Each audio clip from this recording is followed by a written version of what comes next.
Bismillah. Alhamdulillah Rabbil Alamin.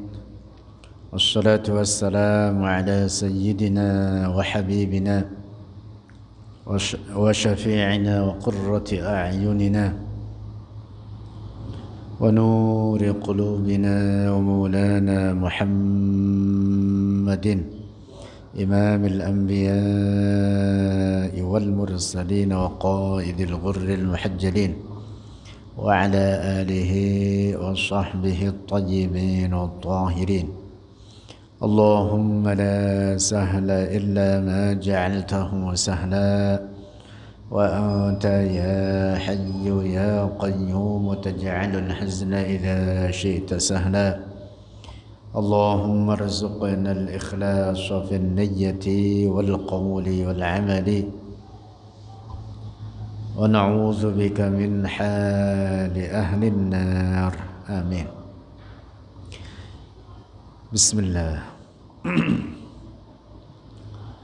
قال الإمام أبو جعفر الطحاوي رحمه الله تعالى: ومن أحسن القول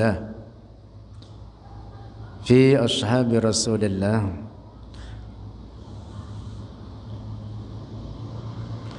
ومن dan siapa orang ahsana berbuat baik al-qawla dalam perkataan fi ashabi Rasulillahi pada para sahabat Rasulullah sallallahu alaihi wasallam wa azwajihi dan para istrinya Rasulullah sallallahu alaihi wasallam at-tahirati yang suci mereka min kulli danasin dari setiap kotoran wa dzurriyyatihi dan para keturunannya Rasulullah sallallahu alaihi wasallam al-muqaddasina yang disucikan mereka min kulli rijsin dari setiap kotoran,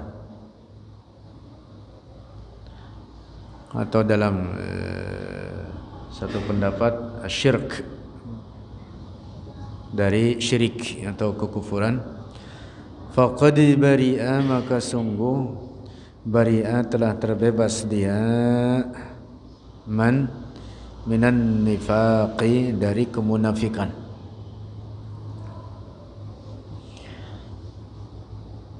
Catatan Imam At-Tahawi ini di dalamnya ada pelajaran yang sangat berharga. Yang kesimpulan besarnya bahwa di dalam aqidah ahli sunnati wal jamaah wajib kita menghormati dan berkata-kata baik terhadap para sahabat Rasulullah secara keseluruhan, jumlatan, secara keseluruhan. Para sahabat Rasulullah disifati oleh Allah Subhanahu wa taala di dalam Al-Qur'an radhiyallahu anhum. Dalam ayat lain laqad radhiyallahu 'anil mu'minin idh yubay'unaka tahta asy-syajarah. Terkait bayatul ridwan, orang-orang mukmin, para sahabat Rasulullah sallallahu alaihi wasallam secara keseluruhan, jumlatan wahidah, secara global. Wajib kita menghormati mereka,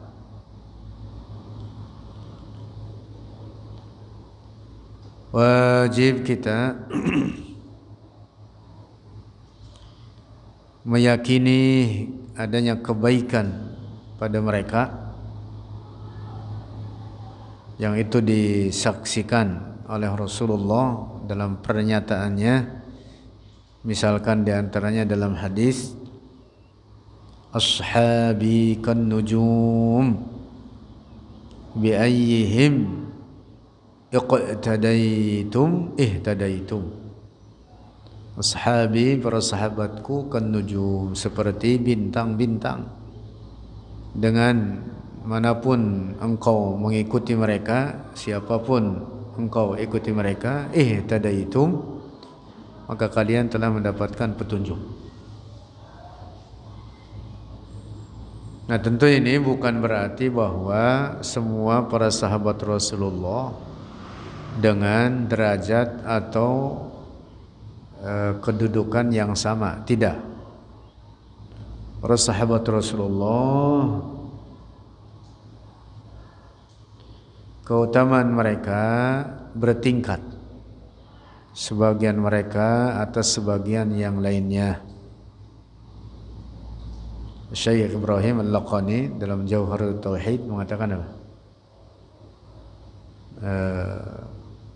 Afdaluhum man walliya al-khilafah. Terus yalihimu qaumun kiramin bararah iddatuhum sittun tamamul ashara fa ahlu badrin al-azim syani fa ahlu uhdin bai'atir ridwani. Terus wasabiquna fadluhum nasan urif wa fi ta'yinihim hadha wa fi ta'yinihim qad ikhtalif.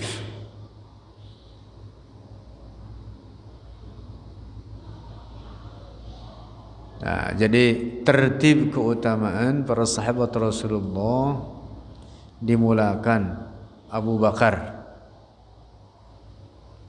mutlak, beliau lebih utama atas seluruh umat Rasulullah. Lalu kemudian Umar, kemudian Utsman, kemudian Ali, sesuai tertib khilafah. Man walliya al-khilafah. Kemudian ahlu Uhdin fa ahlu Uhdin bai'atir ridwani fa ahlu Badrin fa ahlu Badrin azim syani fa ahlu Uhdin bai'atir ridwani. Kemudian para sahabat terlibat dalam perang Uhud, kemudian dalam perang Badar, kemudian dalam perang Uhud, kemudian mereka yang terlibat dalam bai'atur ridwan.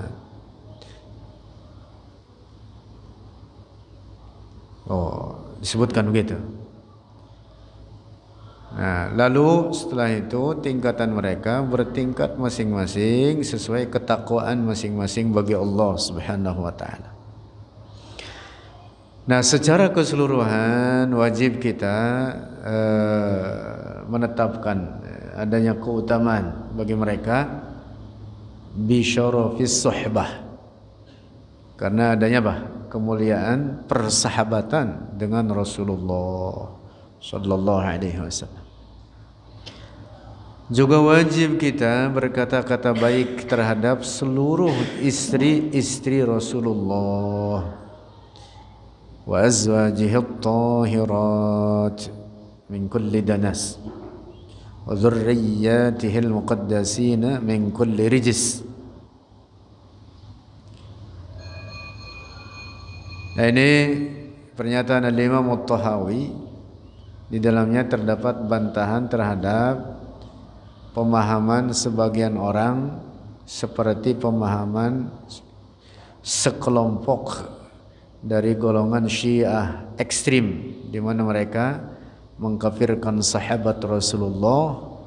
Juga ada sebagian mereka yang mengkafirkan Sayyidah Aisyah, putri sahabat Abu Bakar dan sekaligus merupakan istri Rasulullah.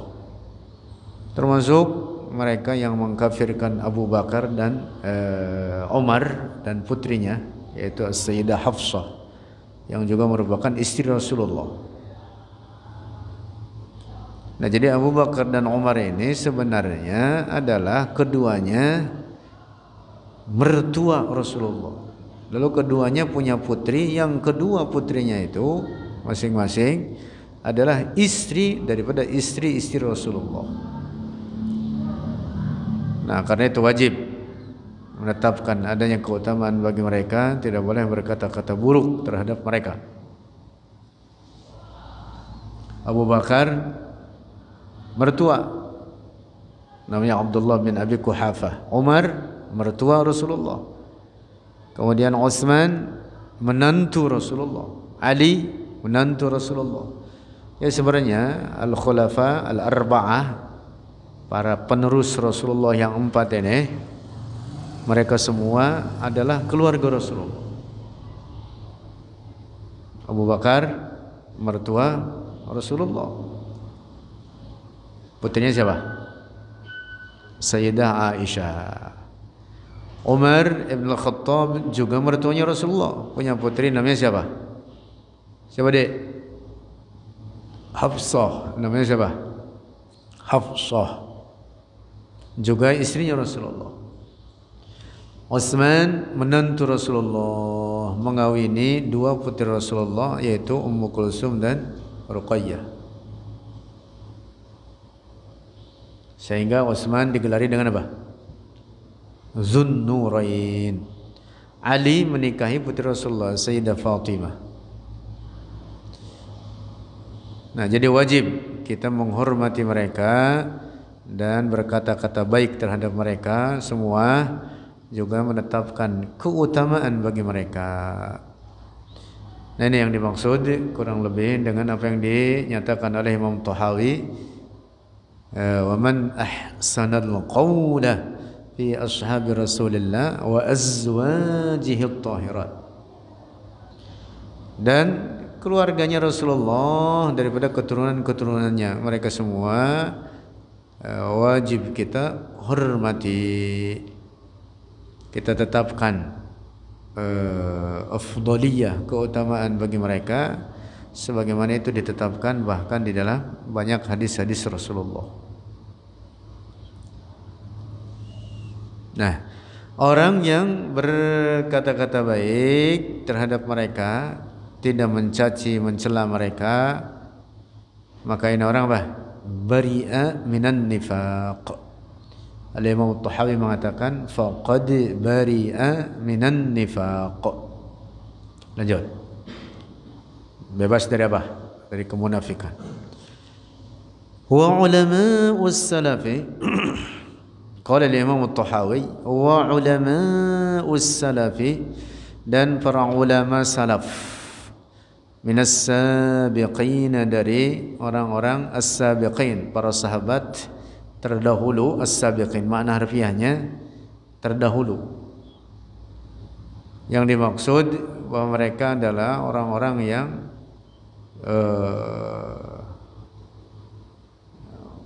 masuk Islam lebih awal dibanding beberapa orang yang datang belakangan. Dan penyebutan ini ditetapkan oleh Allah. Allah berfirman, was-sabiqunal awwalun minal muhajirin wal ansar. Dalam Al-Quran disebutkan ini. Nah, yang harus difahami, penyebutan istilah ulama salaf yang dimaksud adalah oleh Imam Tahawi ini adalah para sahabat Rasulullah dan para tabi'in,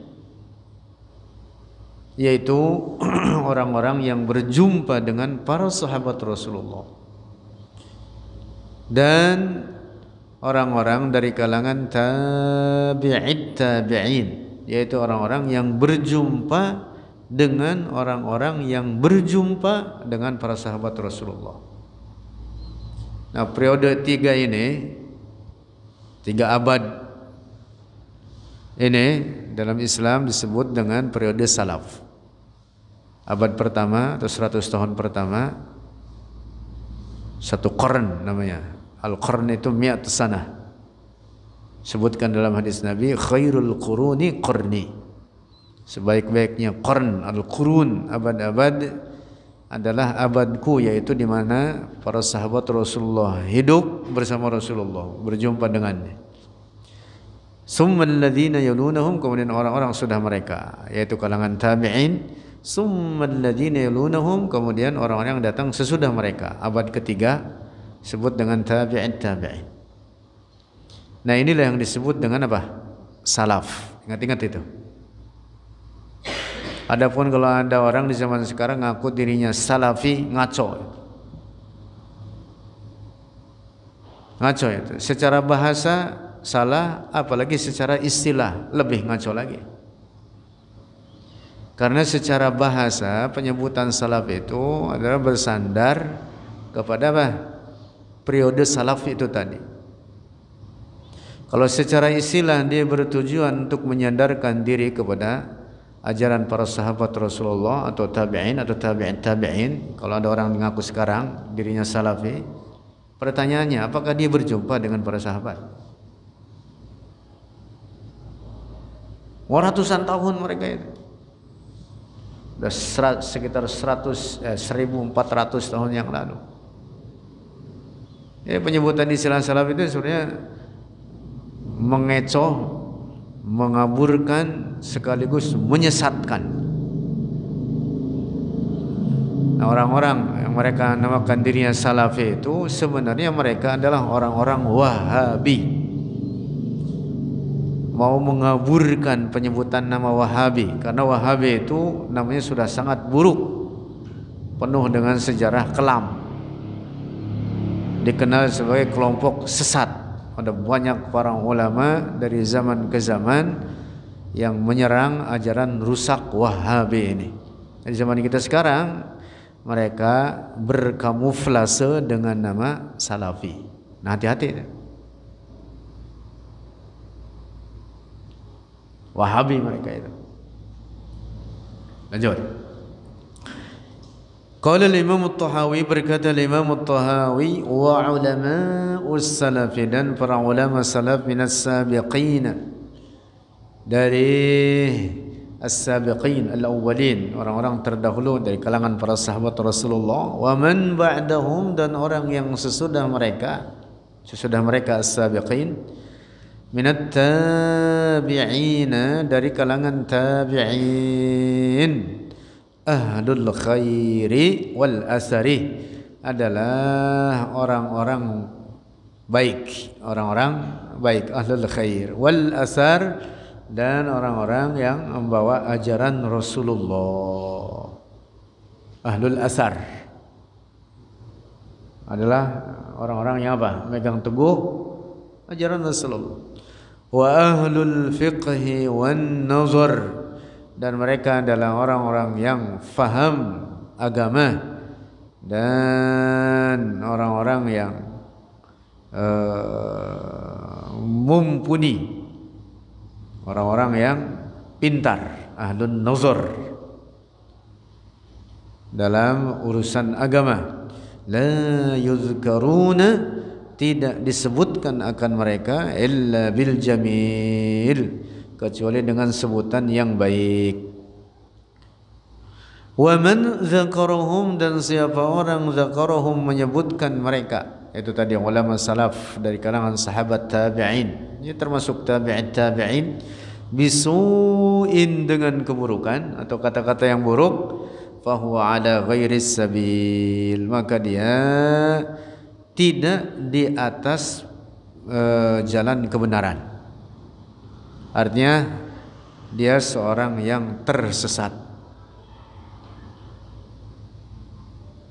Nah, oleh karena 3 periode ini yang disebut itu tadi sebagai salaf. Periode apa? Salaf adalah orang-orang yang telah bersaksi oleh Rasulullah bagi mereka sebagai orang-orang yang baik. Syahida lahum ar-rasulu bil khairiyyah. Nah, ini yang dimaksud kurang lebih dengan makna hadis Rasulullah yang mengatakan khairul quruni qarni summa alladhina yalunahum summa alladhina yalunahum rawahu Tirmidzi wa ghairuhu. Dapat dipahami nih. Nah, karena itu mereka yang hidup pada periode salaf ini juga wajib kita hormati mereka dan kita tetapkan keutamaan bagi mereka sebagaimana Rasulullah telah menetapkan adanya kebaikan dan keutamaan tersebut bagi mereka. Lanjut. ولا نفضل قال الإمام الطحاوي ولا نفضل أحدا من الأولياء dan tidak mengutamakan oleh kita ahadan akan seorang pun minal awliya'i dari para wali Allah ala ahadin atas seorang pun minal anbiya'i dari para nabi Allah. Wa naqulu dan berkata oleh kita, ingat-ingat ini akidah Ahlus Sunnah, nabiyyun wahidun, nabi seorang, nabi satu orang, afdalu itu lebih utama min jami'il awliya'i dari seluruh para wali Allah. Satu orang nabi lebih utama dari seluruh para wali Allah. Bahkan satu orang nabi lebih utama dari seluruh para malaikat Allah. Tuh, begitu. Jangankan para wali, dari seluruh para malaikat Allah. Sayyid Al-Marzuki apa? Dalam Aqidatul Awam mengatakan apa? Apa?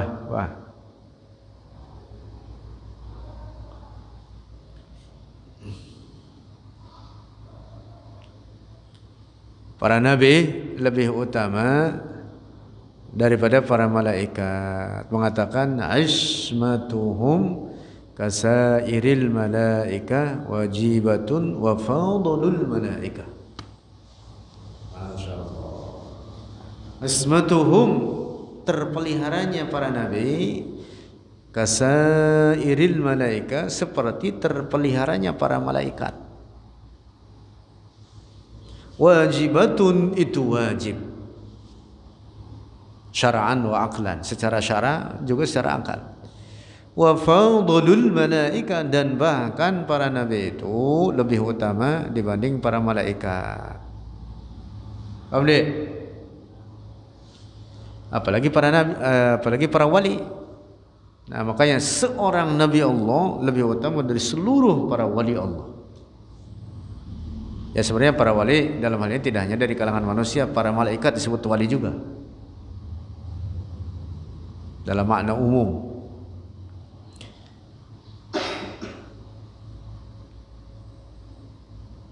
Ingat-ingat itu.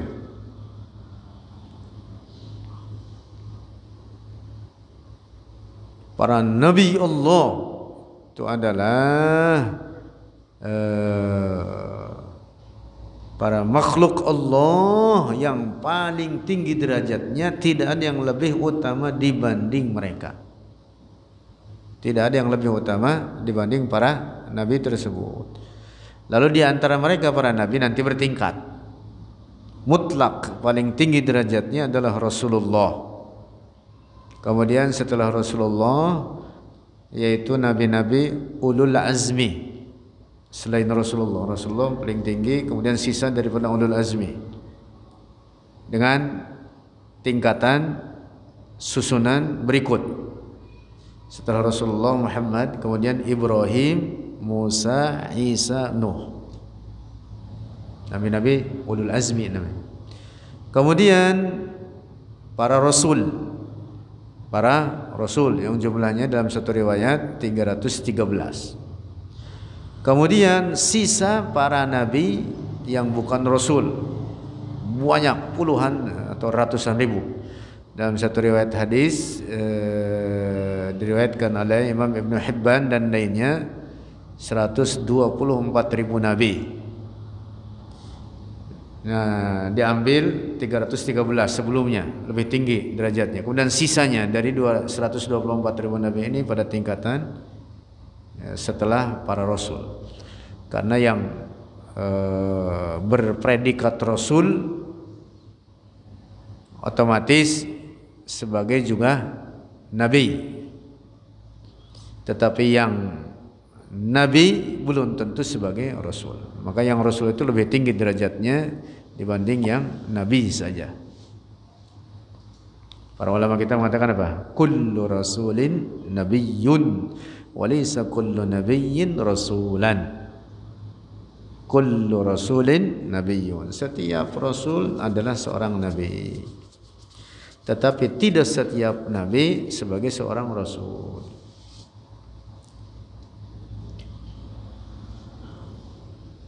Paham deh?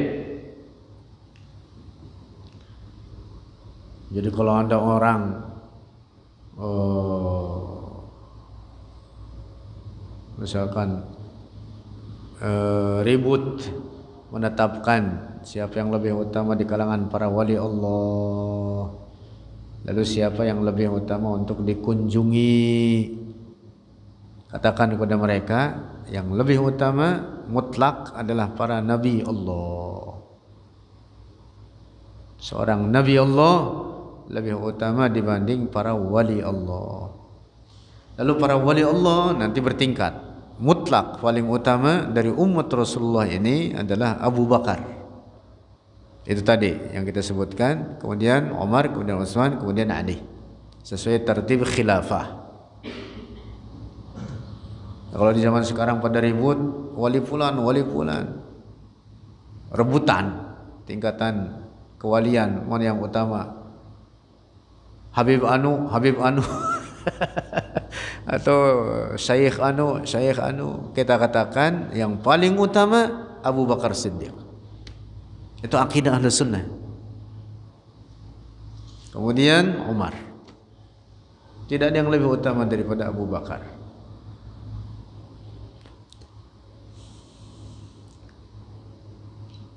Ya tentu para wali itu bertingkat. Bahkan ada penyebutan pengelompokannya. Ada istilah pengelompokan mereka. Dalam beberapa riwayat sebutkan seperti itu. Lanjut. Wa nu'minu, dan beriman ala kita bima jaa, dengan apa yang telah datang, min karamatihim, dari karamah mereka para wali Allah, as-sahha, dan telah sahih, anis siqati, dari orang-orang yang terpercaya, min riwayatihim, dari riwayat mereka para wali Allah. Ini termasuk daripada pokok keimanan yang wajib kita imani dalam ajaran agama ini, yang merupakan akidah ahli sunnati wal jamaah, adalah wajib beriman dengan adanya karamah para wali Allah.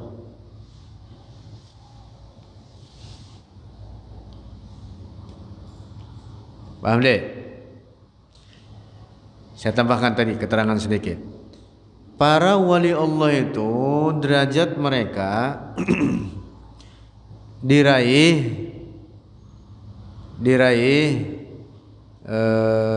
dengan jalan apa? Kasab. Maka disebut al-wilayatu muktasabah. Sementara kenabian an-nubuwatu mauhibah. An-nubuwatu mauhibah, karunia atau pemberian dari Allah, ditetapkan atau ditentukan oleh Allah terhadap orang yang Dia kehendakinya. Nah, bedanya dengan al-wilayah, kewalian itu terbuka bagi siapapun. Bagi siapapun, orang-orang mukmin punya kesempatan untuk bisa mencapai derajat kewalian. Wardi bisa jadi wali. Wali pandai.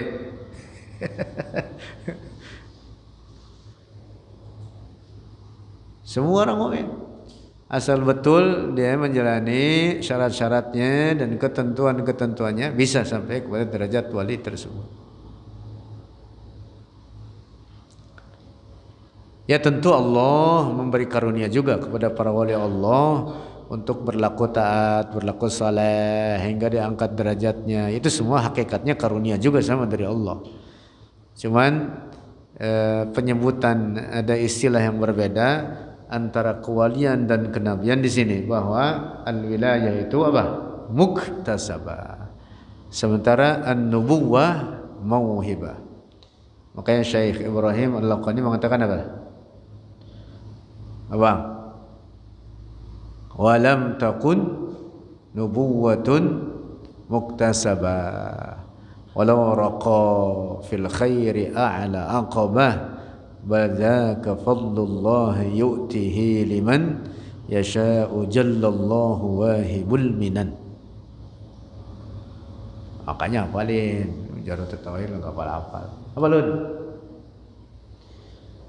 Alam takun nubuwatun muktasabah walau raqa fil khairi a'la aqabah. Walam takun nubuwatun, dan tidaklah kenabian itu muktasabah, diupayakan. Enggak ada orang seumur-umur walaupun dia berbuat kebaikan kesalehan untuk meraih kenabian, enggak bisa. Karena dia bukan muktasabah, enggak bisa diusahakan kenabian itu. Walau raqa fil khairi a'la aqabah, walaupun seorang naik dalam kebaikan, kesalehan, ketaatan, a'la aqabah, paling tinggi segala kesulitan. Maksudnya seumur-umur dia ini orang terus berbuat kebaikan sampai apa? Betul-betul membuat dirinya capek untuk menaiki kesalehan, tangga-tangga, kesulitan untuk meraih derajat yang tinggi, tidak akan pernah meraih derajat kenabian. Mengapa? Badzaka fadlullah yu'tihi liman, tetapi oleh karena an-nubuwah itu fadlullah, karunia Allah, yu'tihi, berikan oleh Allah, liman yasha, bagi orang yang dikehendaki oleh Allah, liman yasha jallallahu wahibul minan. Dia Allah Maha Agung, Maha Pemberi segala karunia.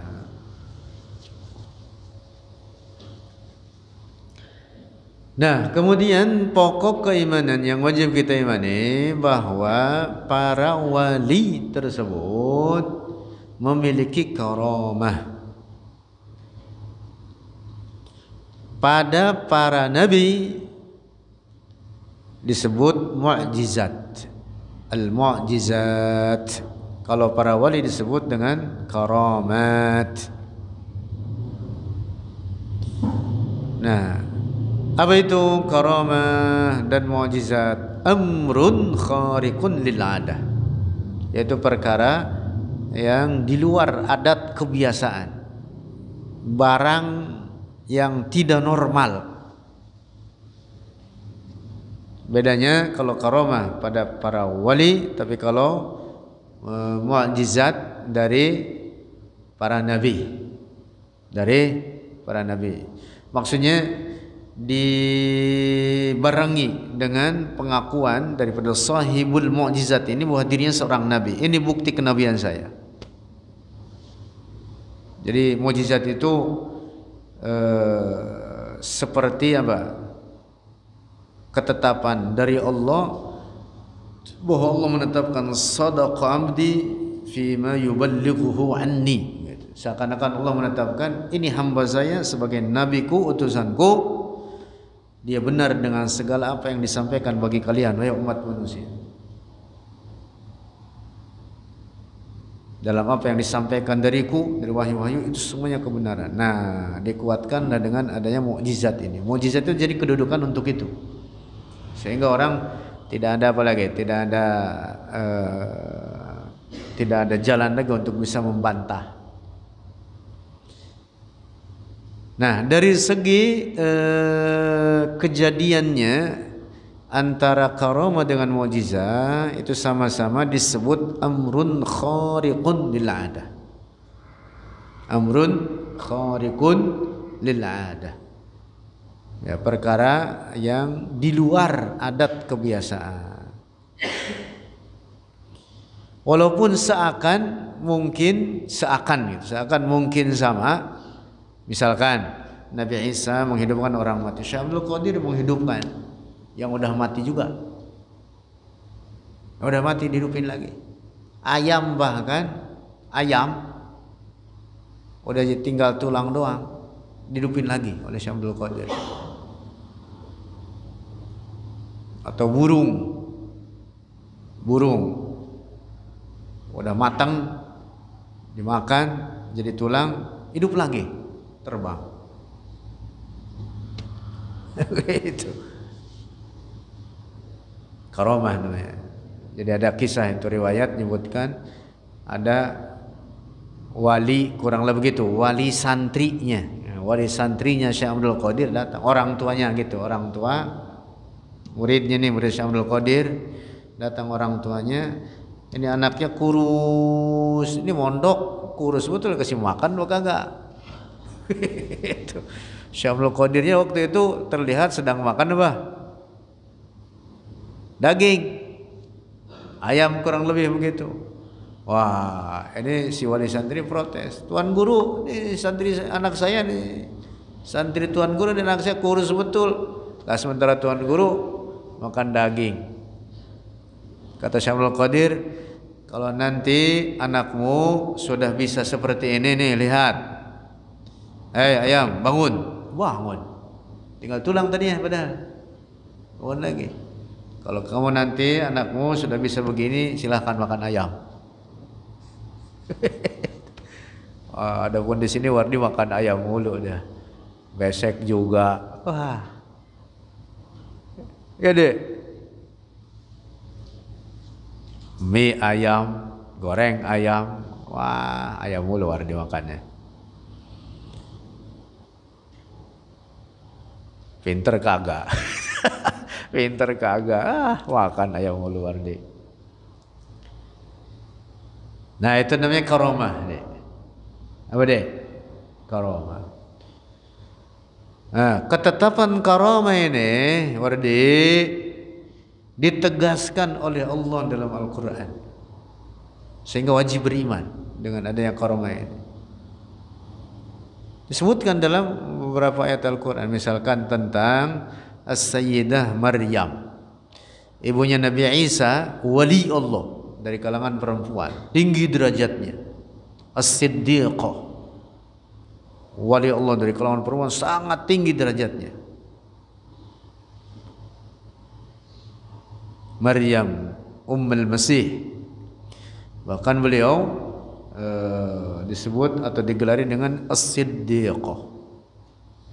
As-Siddiqiyah itu derajat yang sangat tinggi, hanya orang-orang tertentu yang mencapai derajat ini, seperti Abu Bakar As-Siddiq. Nah, termasuk Sayyidah Maryam ibunya Nabi Isa, As-Siddiqah. Afdalu nisa'il alamin, paling utama kaum perempuan dari seluruh alam ini, beliau, ibunya Nabi Isa, paling tinggi, Sayyidah Maryam. Kemudian yang kedua siapa? Ada yang tahu nggak?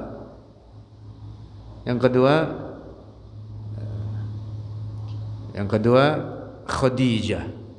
Yang ketiga Asia. Yang keempat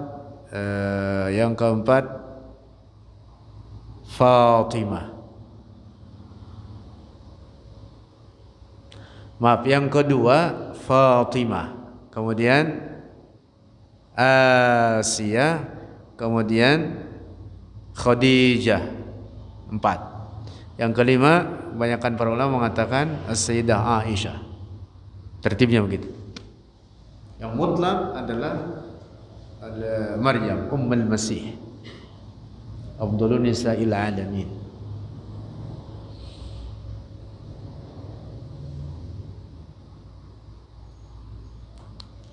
Maryam, Fatimah, Asia, Khadijah, kemudian Aisyah. Maryam, terus Fatimah, Asia, Khadijah, Aisyah. Aisyah istrinya Rasulullah.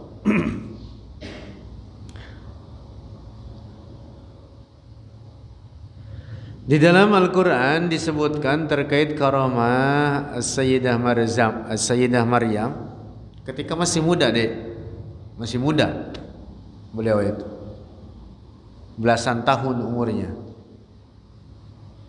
tapi sudah mencapai derajat yang sangat tinggi. Di dalam asuhan Nabi Zakaria di Baitul Maqdis ada mihrab. Mihrab itu semacam kamar khusus tersendiri, bukan mihrab tempat sholat kayak kita begini masjid. Mihrab dalam Al-Quran disebut mihrab, itu adalah kamar khusus yang dijadikan untuk tempat ibadah di dalamnya. Nah, Sayyidah Maryam punya tempat itu, mihrab itu. Nah, apabila Nabi Zakaria mau menghantarkan makanan kepada Sayyidah Maryam, tiba-tiba di hadapan Sayyidah Maryam sudah ada makanan. Sudah ada makanan, bahkan makanannya makanan yang aneh. Maksudnya aneh, kalau itu di musim panas, makanan yang ada adalah makanan yang ada biasanya di musim dingin. Atau sebaliknya, kalau itu musim dingin, maka itu makanan yang ada adalah makanan yang biasanya hanya ada di musim panas. Makanya Nabi Zakaria itu dalam Al-Quran disebutkan, qala ya Maryamu anna laki hadza. Maryam, dari mana kamu ini dapat makanan begini? Qalat huwa min indillah innallaha yarzuqu man yasha bighairi hisab. Itu karamah namanya. Karamah. Begitu. Ada di antara wali Allah di Indonesia ini ada. Bahkan banyak di Indonesia para wali Allah, cuman mereka itu mastur, tersembunyi. Di mana ada umat Islam banyak di satu wilayah, maka sangat dimungkinkan di wilayah tersebut juga ada para wali Allah. Itu termasuk di Indonesia ini banyak. Setiap zaman ada para walinya. Di antara mereka ada di antara mereka masuk ke rumahnya padahal bilik, kemudian keluar bawa apa? Bawa kurma. Lah, di dalamnya kurma dari mana? Emang ada, kurmanya masih basah lagi. Keluar dia bawa susunya susu dari Arab, tulisan Arab. Rumahnya rumah dari bambu, mana ada dinaruh kulkas di dalam. Masuk ke dalam rumah, keluar bawa air zam-zam di galonan. Mana ada dia naruh zam-zam di dalam rumahnya. Bahkan tertulis di zam-zamnya itu tertulis dari Singapura, lewat Singapura gitu, dari Timur Tengah tapi lewatnya Singapura. Ini mah kejadian nyata ini. Saya tahu. Itu deh. Nah, jadi model-model semacam itu banyak.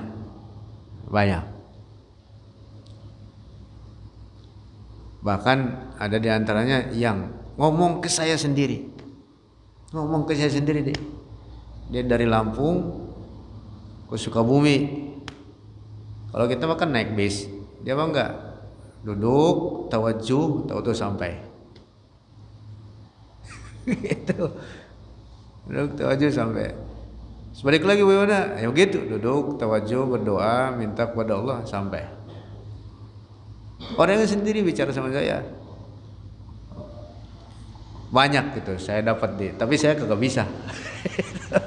Saya kagak bisa. Banyak itu deh. Banyak sekali. Ada.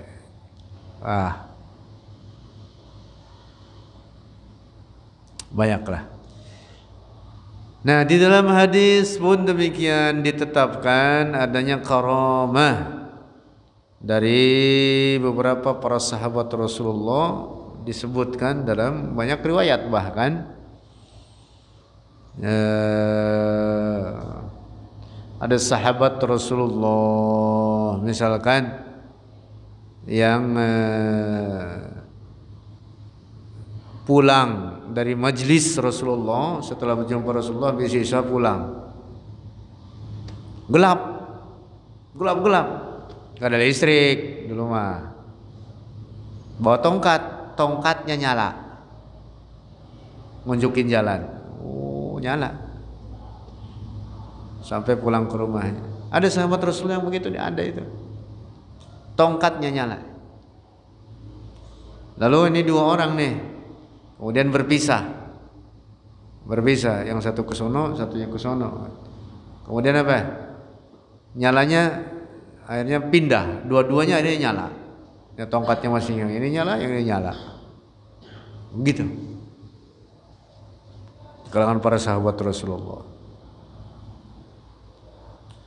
Nah, banyak karamah yang disebutkan di dalam beberapa riwayat hadis-hadis Rasulullah sallallahu alaihi wasallam. Bahkan ada sahabat Rasulullah namanya Imran bin Al-Husain. Itu sering berjumpa dengan para malaikat, mendengar tasbih mereka, bahkan bersalaman, berjabat tangan dengan mereka. Sahabat Nabi gitu. Nah, banyak karamah para dari para wali Allah, dari kalangan para sahabat Rasulullah sallallahu alaihi wasallam.